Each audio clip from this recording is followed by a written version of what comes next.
Network hospitals. ఈ network హాస్పిటల్స్కి కూటమి ప్రభుత్వం 3,000 కోట్లు ఈ నెట్వర్క్ హాస్పిటల్స్కి పెండింగ్ బిల్స్ ఉన్నాయి. ఇవి చెల్లించాల్సినటువంటి అవసరం, బాధ్యత చంద్రబాబు నాయుడు గారి నాయకత్వంలోని ఈ కూటమి ప్రభుత్వం మీద ఉంది.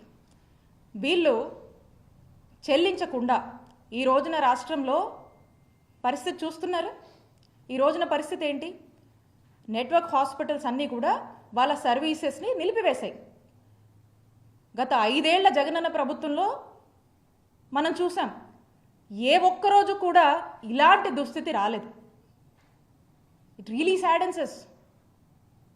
చాలా బాధేస్తుంది. ఈరోజు నెట్వర్క్ హాస్పిటల్స్ రాష్ట్రంలో వారి యొక్క సేవలు ఆపేశాయి అంటే, పేదవాడికి ఒక ఆరోగ్య సమస్య వస్తే ఎక్కడికి వెళ్ళాలి? ఎవరు చూసుకుంటారు? ఎవరిది బాధ్యత?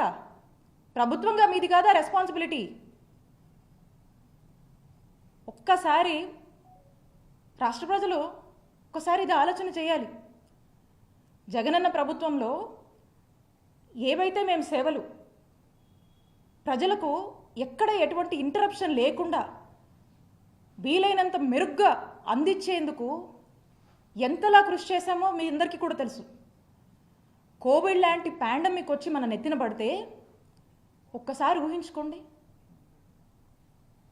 మన రాష్ట్రంలో ఎక్కడ లేనటువంటి విధంగా ఈ నెట్వర్క్ హాస్పిటల్స్కి కావాల్సినంత సపోర్ట్ని అందించి, కోవిడ్ని కూడా ఆరోగ్యశ్రీ పరిధిలోకి చేర్చి, వాటికి సంబంధించి కూడా ఒక 10 రకాల ప్రొసీజర్స్ని మనం యాడ్ చేసాము